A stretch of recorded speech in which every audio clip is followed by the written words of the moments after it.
诸位慢用，老夫先走一步了。哼，这么可口的饭菜，在韩将军眼里也味同嚼蜡。本来是当丞相的料，结果呢，就封了个才官将军。标记将军，你有什么资格议论韩大将军？你不就是在皇上脚下转来转去，转了10几年的一个郎官吗？韩将军，韩将军是平七国之乱的首功之臣，那是凭着真刀真枪拼杀出来的才官将军。可我并没说什么呀。哼，听话听音。莫名其妙。卫青，你来作证。好了，公孙敖，你就别说了。在车骑将军，你这话是什么意思啊？哼，我就这么告诉你们吧，别看你们现在和我平起平坐，各领军纪1万，哼，可我李广当上这个将军，那是在战场上真刀真枪一场一场熬过来的，不像有些人靠女人的裤腰带。骁骑将军过分了啊！不就是说了一句韩安国吗？哪来那么大的气？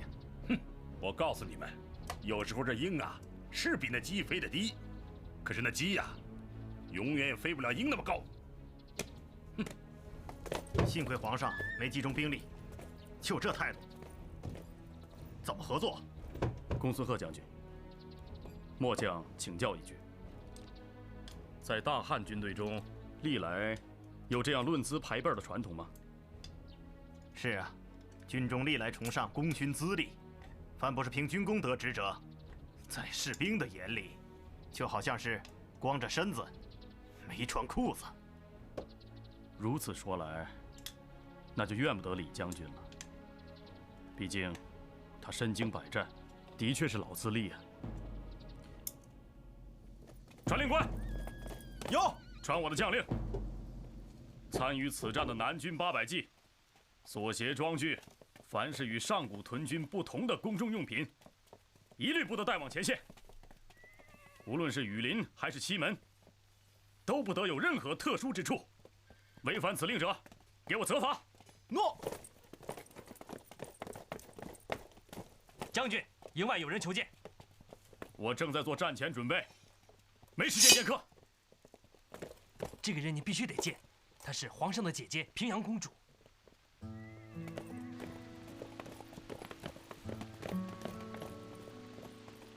大将军，你怎么来了？我们坐会儿。我哪有时间呢？我马上就要出征了。我也用不着那么多时间，只是不想看你这么假模假式的。你，我怎么了？送自己心爱的人出征，杀敌立功有错吗？你觉得我行吗？不是我说你行不行，是你自己要对自己说，我行，匈奴人不行。我明白主人的意思了。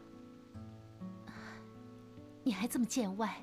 你是我心爱的人，是我至高无上的主人，是让我为你骄傲的上将军。你上战场后，妾将日日为你祝福，愿你斩将擒旗，立下战功，平安的归来。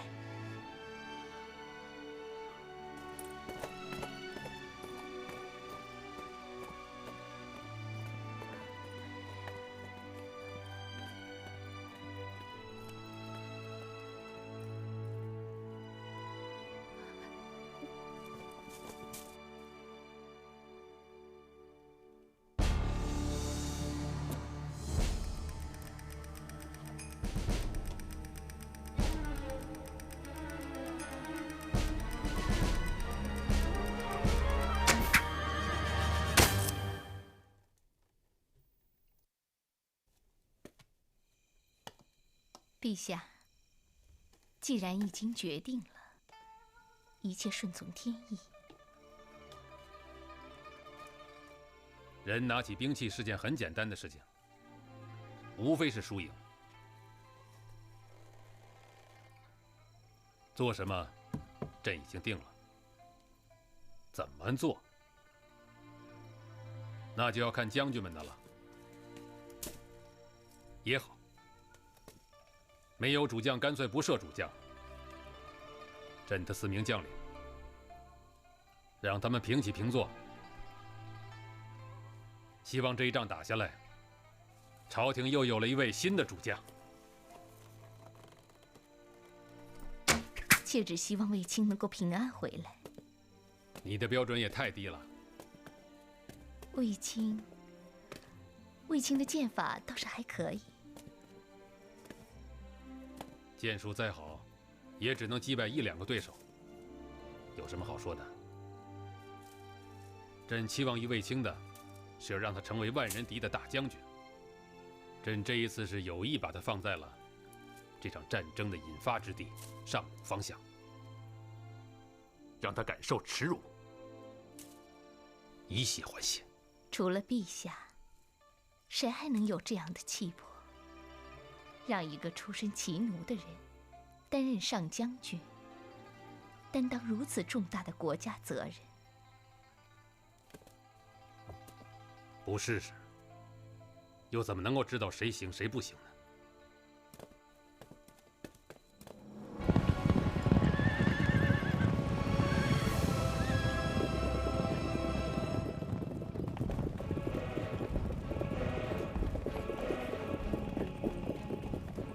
大战之前，朝廷上下异常宁静，人们在紧张地等待着结果。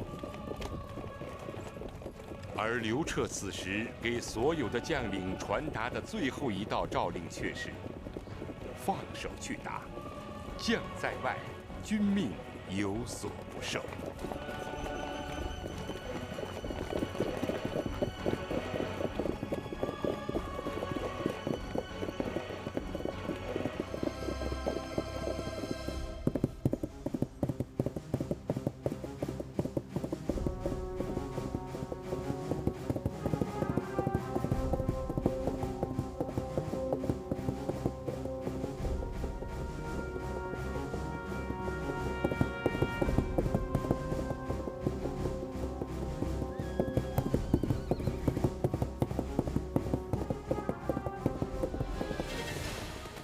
左大都尉给我叫来！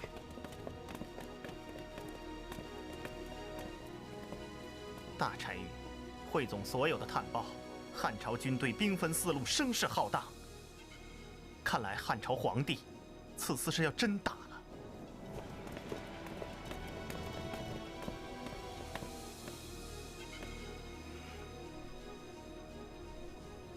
跪下！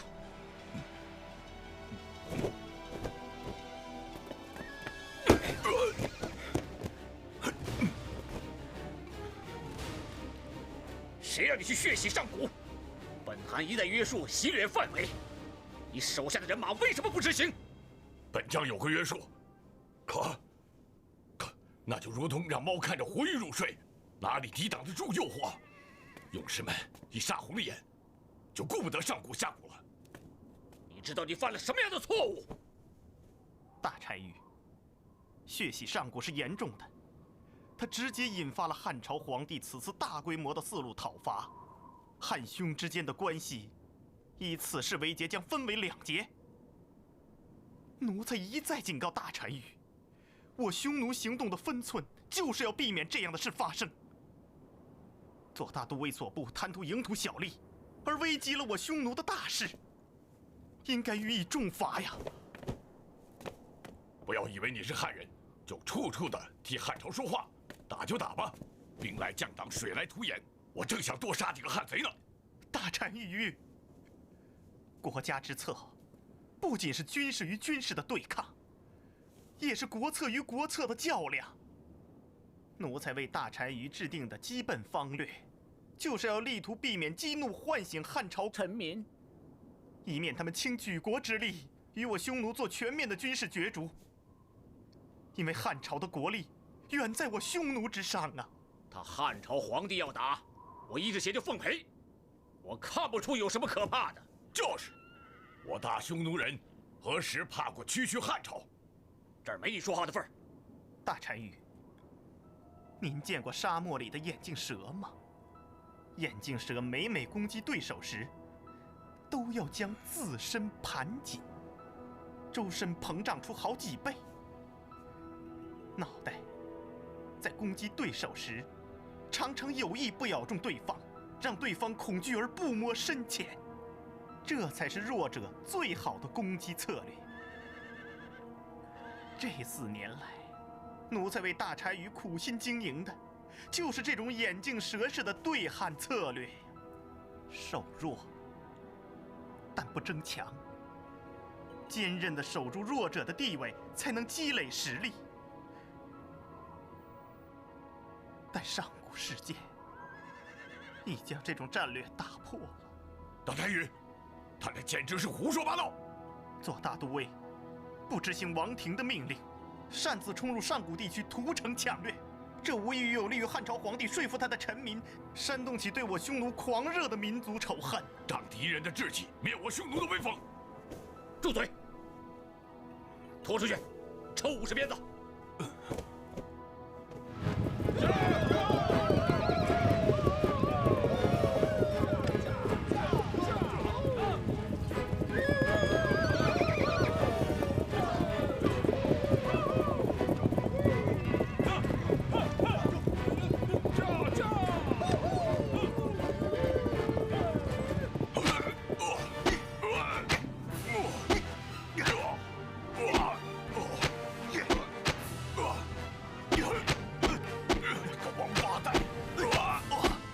奴才担心的不是现在，而是将来呀。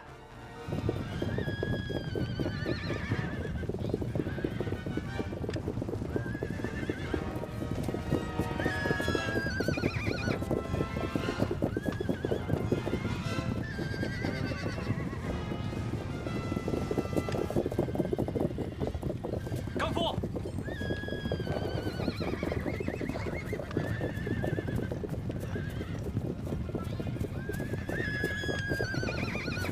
怎么回事？整整1天了，匈奴人在不断地向南调动军队。听说大单于发出了总动员令，主力骑兵派往了雁门方向，听说要与汉朝人打大仗。好啊，皇上终于还手了！皇上终于还手了！您是不是打算趁乱回汉朝？不，这次皇上派我们出使大约之国，我张骞找不到，绝不返回。那您是想逃跑？我要去大约之，完成已延了10年的使命。女人和孩子是否一同带走？当然一起带走，也好，这样走的时候不易被人发现。我听商人们说，大约之好像受到乌孙国的袭击，一直往西迁徙了。我们应该继续向西，经居延湖找到通向义乌的路，从那儿再往西找过去。不，义乌一带四边都是沙漠，无路可通。另外，天山北边还有大约之的另一帝国乌孙，他们要知道汉使要去大约之，肯定会找麻烦。我看，我们还是走天山南路，先去大宛。行，也好。听商人说，大宛国早就有意与汉朝通商，也许会对汉室好一点。我听你的。好，去准备吧。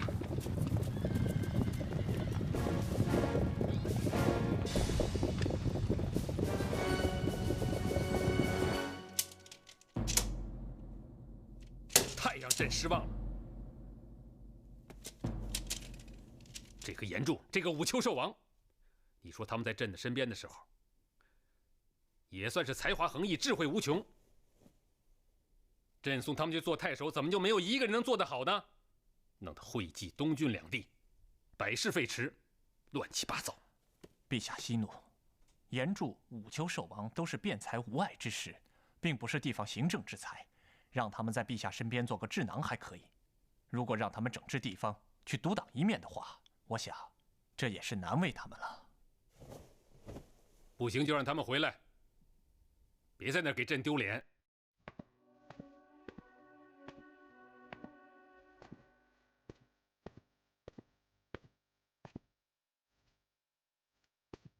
你回答朕，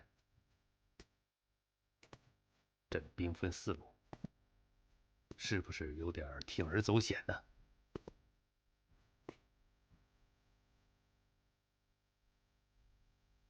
朕头一次在军事上重用进士卫青和公孙敖，他们会不会也像严柱跟武丘守王一样，给朕弄得一团糟？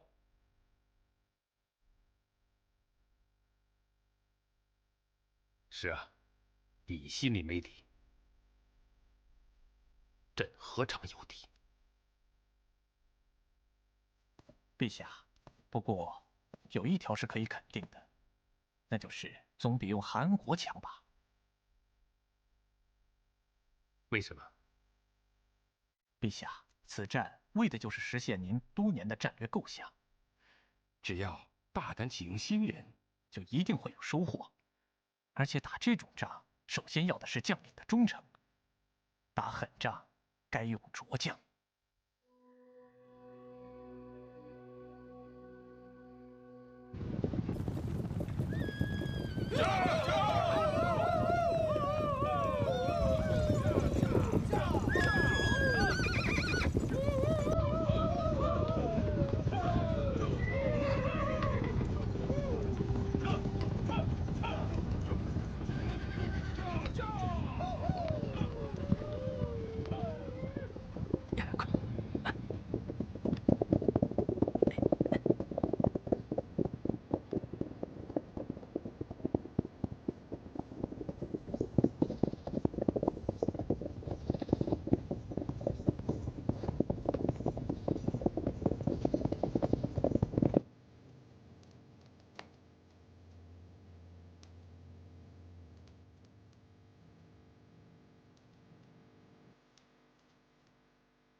去，从各营调一些人来，收敛掩埋这些老百姓，入土为安吧。诺。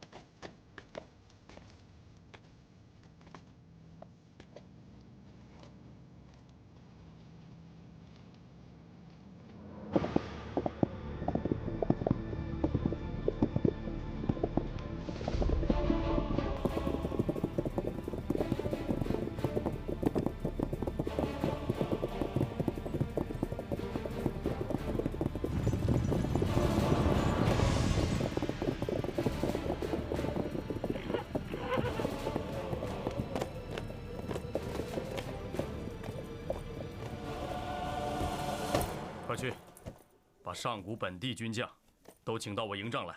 上古屯军诸将领都有些情绪，是吗？跟我李广打仗啊，一要吃好，二要睡足，睡足很重要。吃一头猪不如一觉活。吃饱睡足了，跟我去打那帮狗娘养的匈奴。父亲，这1万军纪来源不一，恐怕要解决协调问题啊。我的指挥就是协调，这些猪羊顶半个将领，士兵们都是粗人，别跟他们讲道理。一是要让兵吃好睡好，二是打起仗来身先士卒，这就是我李广多年为将的经验，懂吗？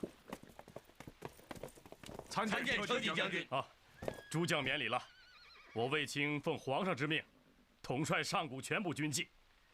本人缺少实战经验，多多仰仗诸位了。将军客气，不过我军已经事先向4州派出侦旗，昨日抓获了一名匈奴使长，在哪儿？带起来！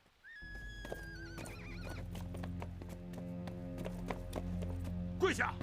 这是我们汉庭的将军，有话你就老老实实的说，不然就杀了你。什么这将那将，在我们匈奴人眼里，你们汉朝只有1个人才算作将军。他说什么？他说在匈奴人眼里，汉朝只有1个人，勉强算作是将军。哼，是谁呀？飞将军李广。飞将军李广。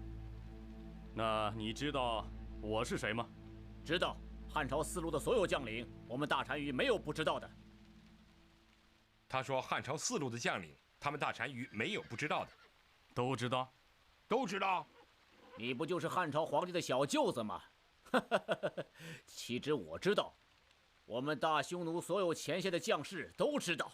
他说，大匈奴全线所有的将领都知道大将军是汉朝皇帝的小舅子。哼，知道便好，免得没名没姓的，哭了半天还不知道是被谁杀死的。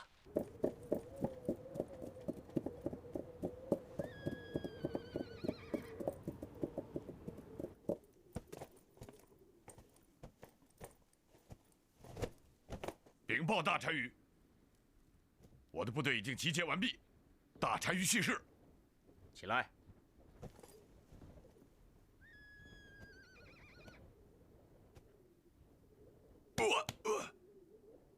能骑马吗？哪长那么快啊？我不明白，大单于为何非用我的屁股去讨好那个汉朝的阉官？看来还是没有打服。我就是不服。好了，中行月比你我更加了解汉朝，你有气就撒到李广头上去吧。大单于我叫你来，就是要你去主打雁门的李广。真的？我还以为这次大单于要让左大当或左谷都侯的部队去打呢。你们3个部队一起上，4倍于敌人，争取给我吃掉李广。最好是能给我活捉李广本人。吃掉了李广，就等于打掉了汉朝皇帝的勃勃野心，打掉了汉朝的国威士气，让他们尝尝我们大匈奴的厉害，从此谈虎色变。我明白。不过什么？那汉朝其他几路队伍怎么办？这你别管，我自有安排。说实话，这几路无名鼠辈，汉朝皇帝的裙带枕头，还上不了我大匈奴的正席。我明白。王子金密帝，我在。你监护左大都尉的部队作战。遵命。大单于，让小王爷来自然是好，只是当日于丹王子随我作战，已不幸牺牲，我的内疚之心一直尚未平息。这次一定要保护好王爷的安全。让小王爷与军士同战，是大单于我给你左大都尉的特殊荣誉，激励你与汉朝人浴血一拼。至于王子的安全，自有昆仑神护佑，你不用过虑。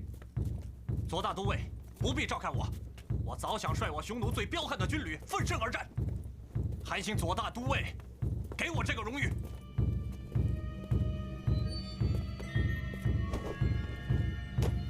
授旗开始。王子所在军旅是我大匈奴的精锐，特授王旗，请左大都尉真呼。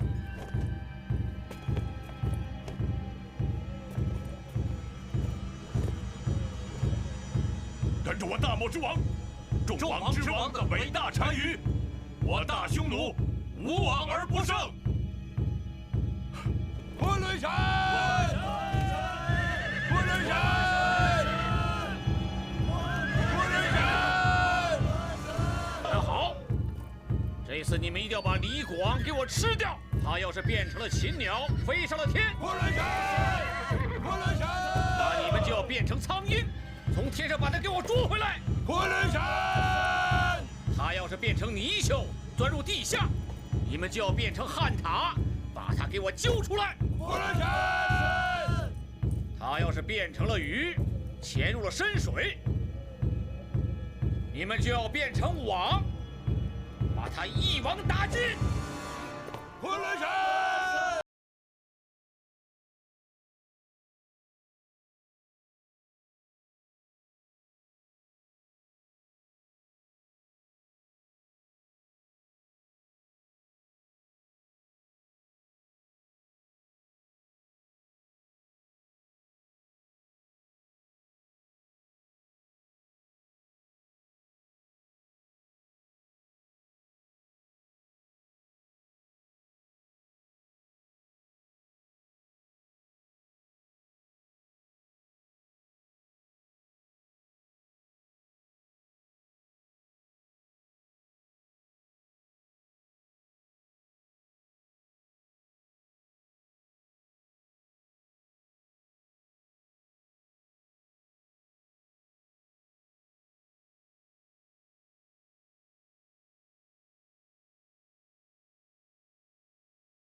此次目标是匈奴人的圣地龙城，龙城离这里至少还有200-300里呢。我们就是想插入匈奴纵深，要让匈奴知道我们汉军铁骑也能远征。孤军深入，将军此举非常大胆。这是皇上的意图，是第一次打击。怎么，你害怕了？不，末将敬佩皇上与将军的远略。将军请看，我南军800骠骑锐气逼人，而将军亲自做先锋打头阵，上古驻军无不鼓舞。现在全军上下士气高昂，必会所向披靡，争取到龙城吃午饭。撤，跟上！撤。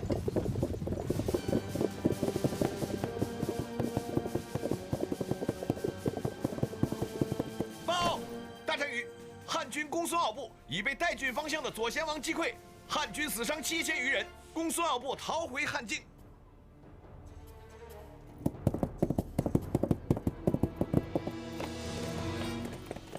启禀大单于，汉军云中方向公孙贺一部越过长城后未敢深入我境，未遇我军主力，现已原路退回。行了，本单于只关心对李广的作战。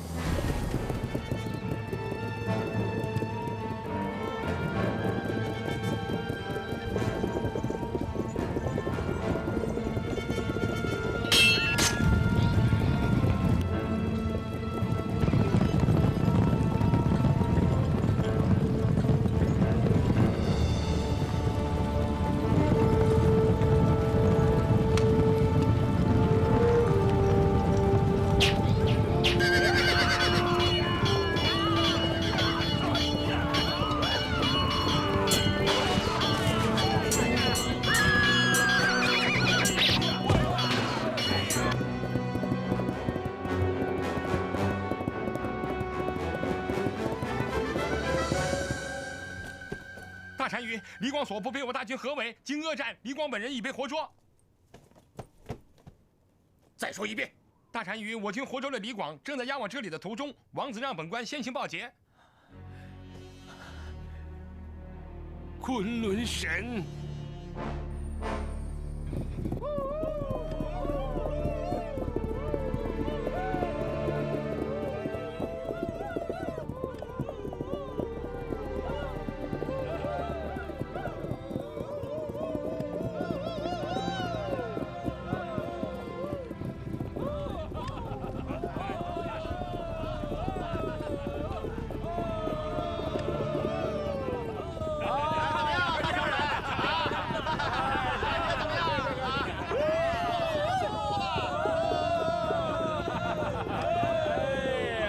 喂点水，瞧他那伤，流了不少血。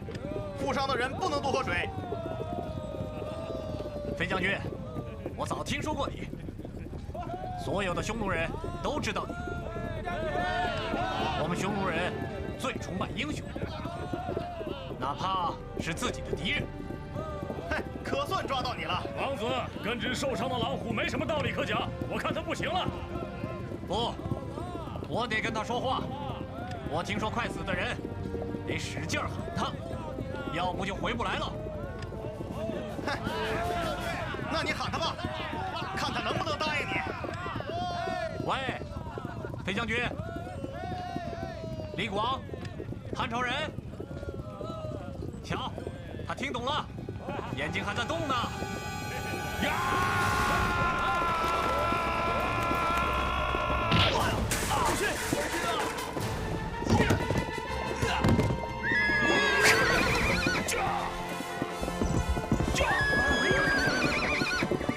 快追！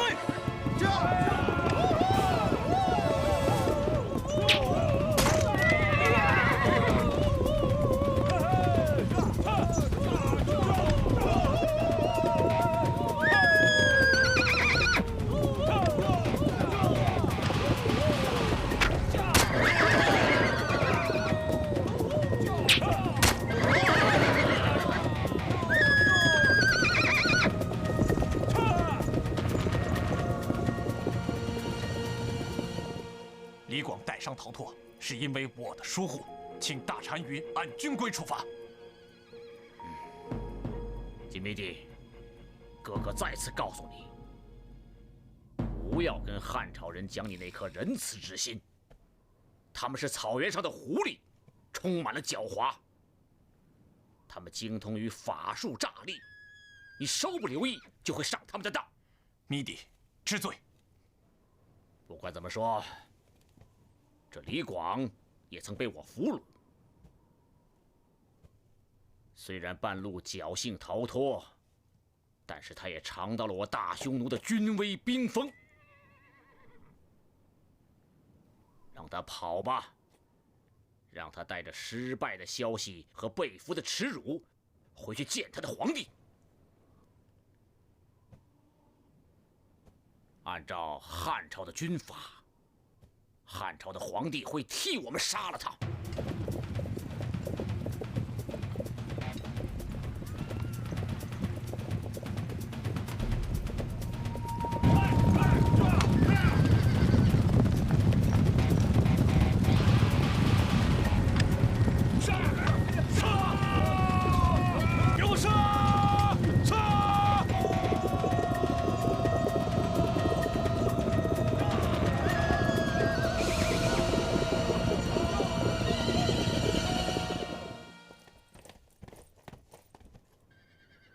有什么新消息？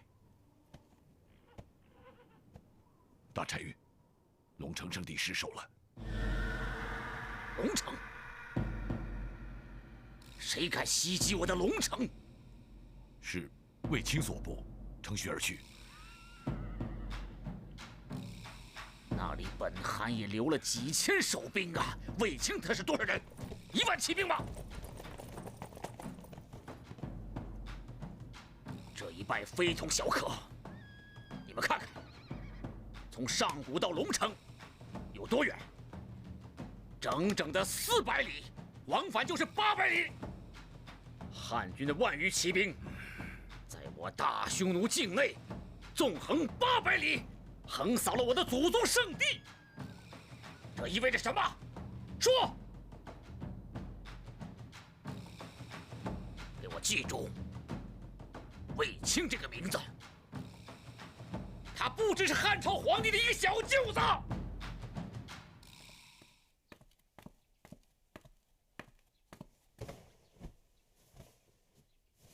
听说仗打得不好，但皇上并没生气。你们说这件事奇怪不奇怪？只有卫青立了功。哎呀，哎，从哪娘娘，那边那个小伙子是谁呀？他是卫青的外甥。这孩子在乡下呀，天天打架闹事，姐姐管不了，我就把他接到宫里来了。这孩子倒是很爱读书。听说皇上很喜欢他，说他马骑得特别好。可不是嘛，从小就喜欢打打杀杀的。他还陪皇上练剑呢。哦，是吗？哎，行了行了，让魏娘娘歇息了。啊，就是的。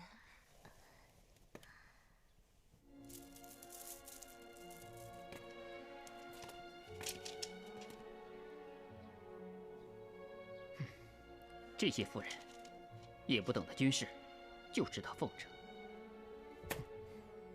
祛病啊，你舅舅这次立了功，你说你舅舅真的那么能吗？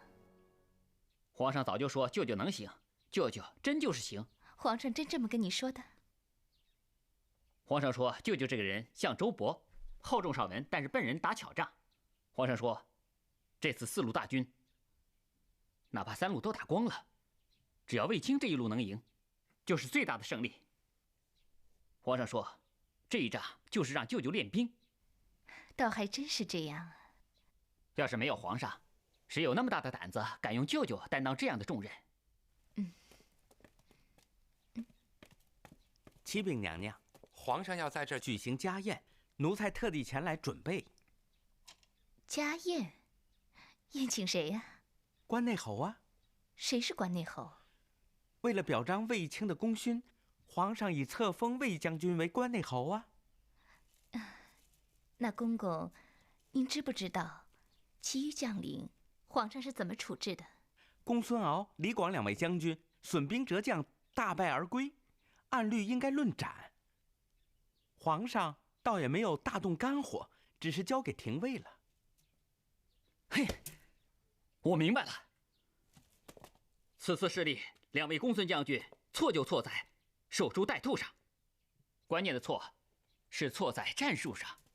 此次我军虽用骑兵作战，可骑兵缺少经验，作战能力也有限，因此就无法发挥我们骑兵在速度和打击力度上的作用。这样作战，就是骑着马也是白白送死。哎，你小子说法跟皇上说的倒也差不多。我说皇上怎么喜欢你呢？感情你能猜他的心思。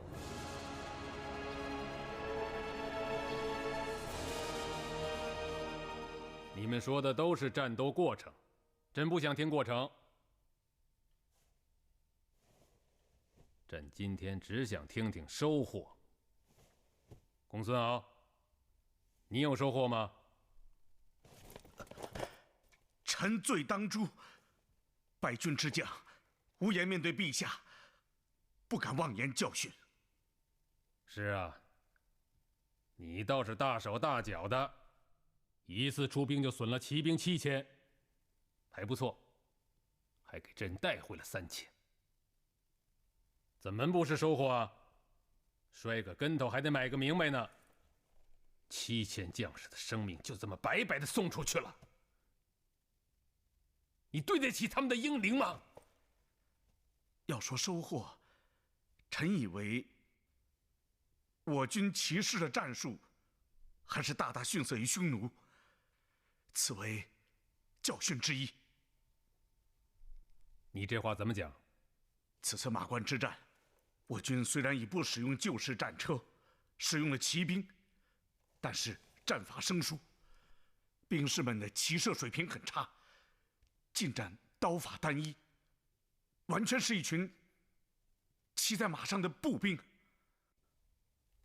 你是说，虽然使用了骑兵，但是没有适用于骑兵的战术？是的。卫青，回去写个折子报上来。臣领旨。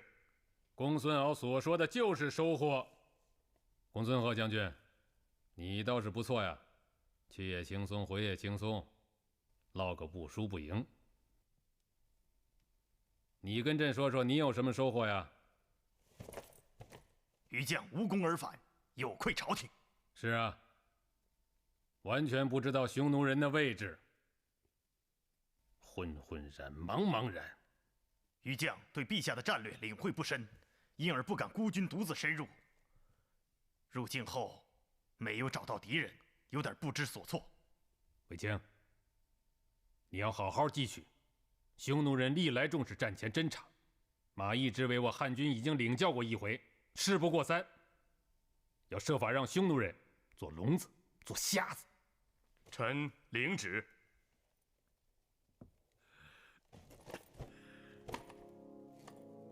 陛下，末将没什么好说的。我们是全军覆没，北将也险些做了俘虏。